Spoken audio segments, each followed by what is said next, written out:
Olá, investidores! Olá, investidoras! Eu sou o William Cauê E eu sou a Bárbara e Malman, nós somos. o casal Holder.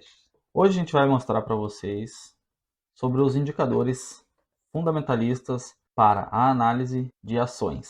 Esses indicadores mensuram o cenário atual e estimam o potencial de crescimento das empresas. Ou seja, a análise fundamentalista é o estudo da situação financeira e da perspectiva da empresa. A ideia é entender o negócio e a expectativa para os seus resultados no médio e no longo prazo. A gente vai apresentar para vocês hoje os indicadores que a gente acha que são os essenciais, até para quem é iniciante no ramo, né? Para poder ter uma noção e não entrar em nenhuma furada, pegar uma empresa que esteja caindo pelas tabelas, ter o mínimo de noção para poder conseguir avaliar empresas boas na bolsa de valores e por preços bons, né? Se vocês têm interesse no assunto, fiquem até o final do vídeo, curte, compartilha, se inscreve no nosso canal para ajudar cada vez mais com os nossos conteúdos. E sem mais delongas, bora lá pro vídeo.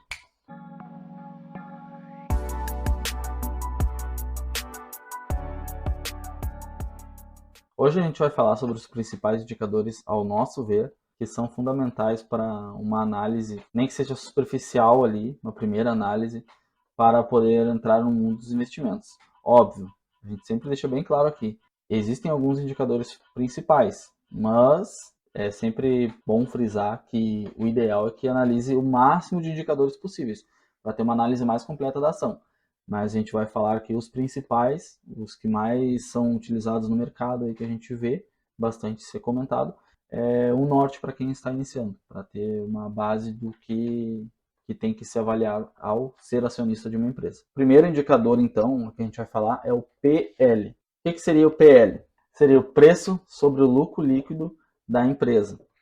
O que quer dizer isso? Esse é um dos indicadores mais analisados, esse seria um dos principais, inclusive. Né? Ele nada mais é do que o que vai nos mostrar em quanto tempo a gente vai haver de retorno o investimento. Então, quando a gente olha ali na página de internet do site disponível, um exemplo aqui a gente usa o site Fundamentos, que eles mostram bastante detalhado aqui ó, os índices, os principais índices que a gente tem que avaliar.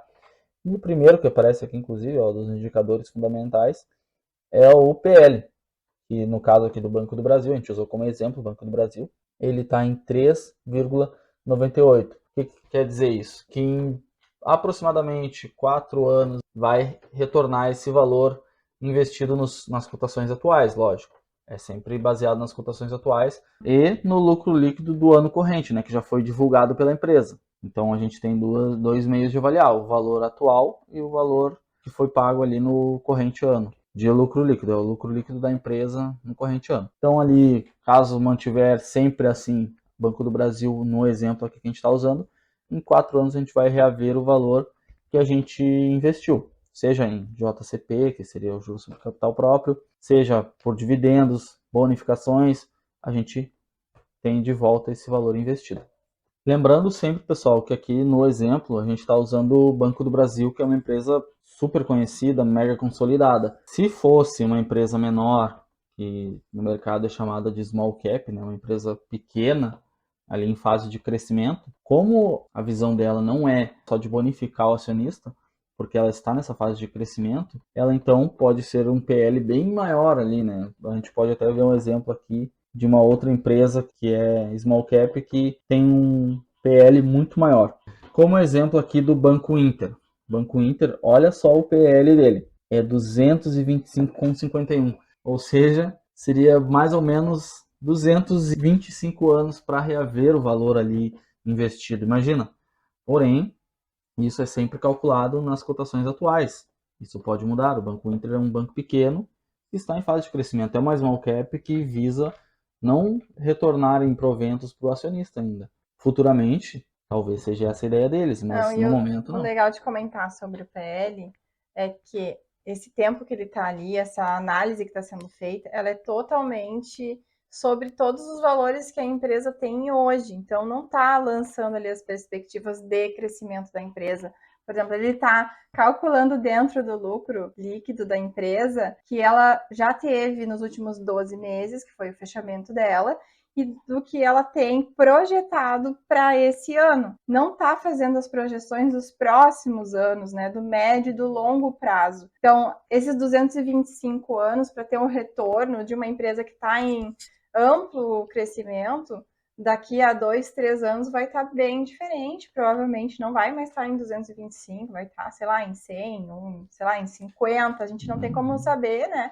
Não tem aqui essa projeção. Mas o interessante do PL alto e do PL baixo é justamente isso, de que são empresas consideradas mais small cap, que ela tem uma capacidade para crescer muito grande. Então, não levar em consideração só o PL, por isso que tem os outros indicadores também, que são o que a gente vai falar a seguir. Justamente por isso que não se deve analisar unicamente por um indicador. Tem que analisar por vários indicadores, justamente por isso que a Bárbara disse. Se o Banco Inter se mantivesse sempre o mesmo lucratividade, sempre os mesmos indicadores, nunca iria baixar esse valor ou iria demorar uma eternidade. Ninguém ia querer investir, porque uma hora o acionista quer ver retorno. E 225 anos ninguém mais vai estar aqui. Então a ideia da empresa no início, sim, eles devem estar juntando capital para poder fazer altos investimentos, para que futuramente eles possam, sim, bonificar os acionistas.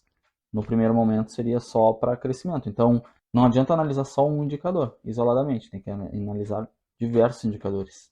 Por isso que é bem mais complexo do que se pensa na análise de ações. O próximo indicador é o P sobre o VP, que é o preço sobre o valor patrimonial. O preço da empresa, né, da ação, versus o valor patrimonial dela. Então, pega tudo que ela tem de ações na bolsa, a cotação desse valor total, e divide pelo total de valor patrimonial que a empresa tem. Tem diversos sites que constam lá as informações completas das empresas. Então, lá tem patrimônio, tem lucro, tem dívida também, tem empresas que têm dívidas, né? Então, tem diversos sites, depois a gente deixa na descrição do vídeo para vocês outros sites para consultar essas informações, né? E esse indicador, ele é importante porque ele vai dizer para vocês o quanto vocês estão pagando na empresa, ele vai falar para vocês se o valor que vocês estão pagando nessa ação é um valor justo, porque ele vai analisar se essa ação ela está de acordo com o que a empresa realmente vale, né? Ele vai analisar ali se a empresa está se valorizando muito, se a gente está pagando um valor muito alto naquela ação, ou se essa empresa está num valor abaixo do que ela realmente poderia ser. Então, aqui, se a gente for olhar na parte do fundamentos, né, a ação do Banco do Brasil, o P sobre VP dela está em 0,80. O que a gente fala que é ideal assim para um P sobre VP, né? Se for o dígito 1, ela está igual. É o valor da ação versus o valor patrimonial dela. Então, se está pagando 1, significa que o preço dela versus o patrimônio dela está igual e, teoricamente, tu está pagando um preço justo. Se está abaixo de 1, digamos que a empresa vale mais e tu está pagando um valor mais barato por aquela ação ali. E se está acima de 1, tu está pagando um pouco mais caro do que o valor patrimonial que ela está te demonstrando ali. Só que o que influencia nisso, né? Ah, Bárbara, então, se está acima de 1, não vou comprar aquela ação ali porque ela está muito cara.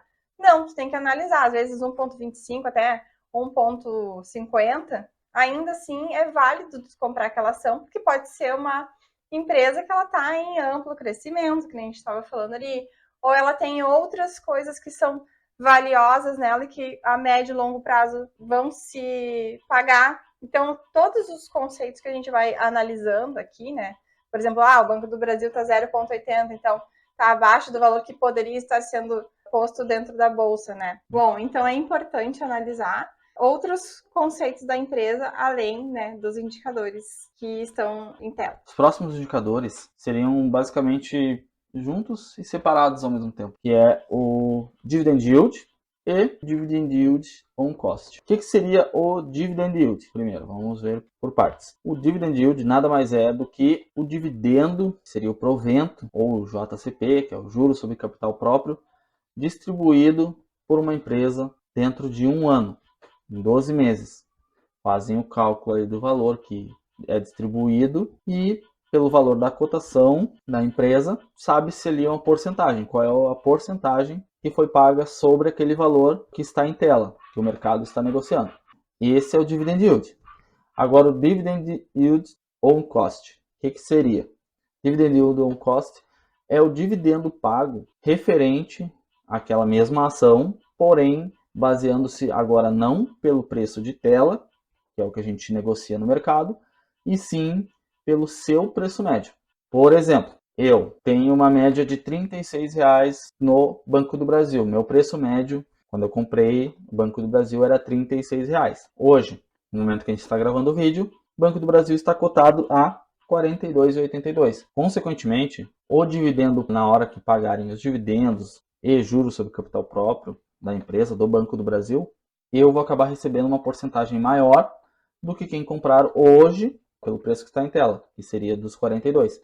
Então, dividend yield on cost é justamente isso. É o seu preço médio, né? Eu costumo dizer isso, que é o teu dividendo particular. É quantos por cento tu vai receber daquela empresa particular. Enquanto uns vão receber talvez 8% no ano, tu pode estar recebendo 15, 20% ao ano. Até mais, dependendo do valor que tu pegue. Por isso que é tão importante ter um preço médio baixo das empresas. Tentar sempre baixar o preço médio. Porque quando tu tem um preço médio baixo, consequentemente, quando for pago dividendos e JCP, vai acabar recebendo a mais do que quem estiver comprando no preço alto da empresa. É simplesmente isso. Lembrando, nada disso é recomendação nem de compra nem de venda, pessoal, tá? É simplesmente o meu caso, pessoal. Eu tenho o Banco do Brasil em carteira e o meu preço médio é esse, é em média R$ 36 ali. Então, o ROI também é um dos indicadores mais utilizados, né, para fazer essa análise fundamentalista. E ele basicamente calcula dividindo o lucro líquido pelo patrimônio da empresa. Essa relação mostra o percentual de retorno de uma empresa com relação ao patrimônio dela. Ou seja, o resultado é um percentual que, quanto maior esse retorno, mais rentável é a empresa. Então, um exemplo bem simples para falar sobre esse indicador é que, digamos que tu tem aí uma empresa de suco de laranja. Tu gastou R$100 para comprar as laranjas e para montar uma barraca. Então, R$100 é o teu patrimônio líquido. Em determinado dia, então, você vendeu R$80 de suco de laranja, que tiveram um custo total de R$30. Ou seja, tu teve um lucro líquido no dia de R$50. Bom, em outras palavras, né? Tu teve R$50 de lucro líquido, porque tu tinha os 100, investiu os 100, vendeu R$80, teve um custo de 30, sobrou R$50. Relacionado ao teu patrimônio líquido, então o teu ROI foi 50% do que tu investiu. Próximo indicador, então, seria o payout. E o que é o payout? Depois que a gente obtém o lucro que a empresa gerou dentro daquele ano, a gente consegue saber o payout. Depois que é feito o cálculo do lucro líquido da empresa dentro de um ano, obtém-se o payout. E o payout nada mais é do que a porcentagem desse lucro que vai ser distribuída para os acionistas. Por exemplo, usando também o Banco do Brasil. Se eu não me engano, esse ano ele vai distribuir 40% do seu payout, ou seja, 40% de todo o lucro líquido que ele teve durante o ano, ele vai distribuir em forma de proventos para os seus acionistas.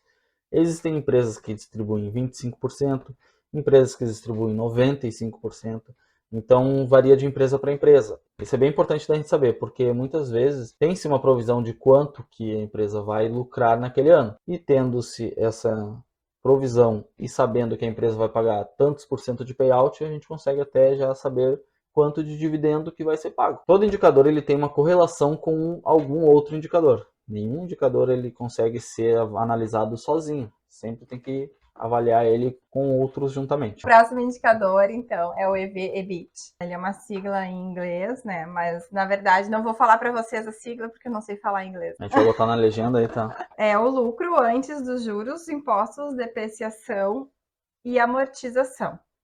Então, o que o EV/EBITDA representa, né? Ele é o resultado da operação e das atividades em si da empresa, e ele indica o quanto das operações da empresa está realmente gerando lucro para ele. E sem incluir nesse cálculo, né, os possíveis investimentos financeiros, empréstimos ou até mesmo os impostos. Basicamente, então, ele é um indicador que explica, né, quanto que a empresa gera de lucro na prática, sem ter a questão dos impostos e taxas. Então, o EV/EBIT, ele é basicamente o lucro bruto descontando as despesas operacionais da empresa. Então, basicamente, o que ele considera aí nesse desconto operacional? É desconto dos salários dos funcionários, desconto de água, luz, os produtos que foram utilizados diretamente na parte da produção de algum produto que você venda ou que faça parte da indústria ou da fábrica, aluguel do estabelecimento, seriam, na verdade, as despesas que fazem a empresa rodar. Esses, então, foram os indicadores que a gente acha que são fundamentais para fazer uma boa análise em cada ação antes de investir o seu suado dinheiro. Espero que a gente tenha contribuído para o conhecimento de vocês. E se vocês gostaram do vídeo, deixa um like, se inscreve no canal, comenta. Se ficou alguma dúvida, comenta para a gente poder trazer no outro vídeo para vocês. Muito obrigada pela atenção de vocês e um beijo.